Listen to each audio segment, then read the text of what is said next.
কিরে মা, একা কেন? সাথে জামাই আসে নাই? সবকিছু মাইনে নিচ্ছে তো? কিনে নিব না কেন? অনেক কত ভালো একটা পোলা। জামাই কি কইছে, কখন আইব? অনেক আর আসবো না।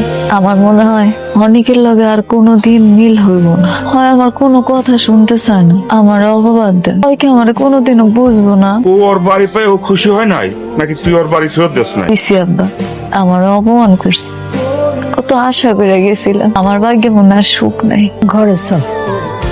কেন রাজি হবে না? তো বড় সুবর্ণ সুযোগ কেউ হাতছাড়া করে? কিন্তু আমি মেঘলার কোনো দয়া নিতে চাই না। আর তাছাড়া বৃষ্টি এটা কখনোই মেনে নেবে না। বৃষ্টি কেন জান? তাছাড়া বিজনেস আর পারিবারিক সম্পর্ককে এক করো না। তুমি তো কাজটা বিজনেস হিসাবেই নিচ্ছ, তাই না? এখানে ব্যক্তিগত বিষয় কেন টানবে? আমার তো বয়স হয়েছে, এই বয়সে যদি ব্যবসা লোকসান হয় তাহলে তো আমাদেরকে পথে বসতে হবে। ঠিক আছে, আমি আগামীকাল যাব তালিমা বিল্ডার্স মিটিং করার জন্য। Thank you, good bye.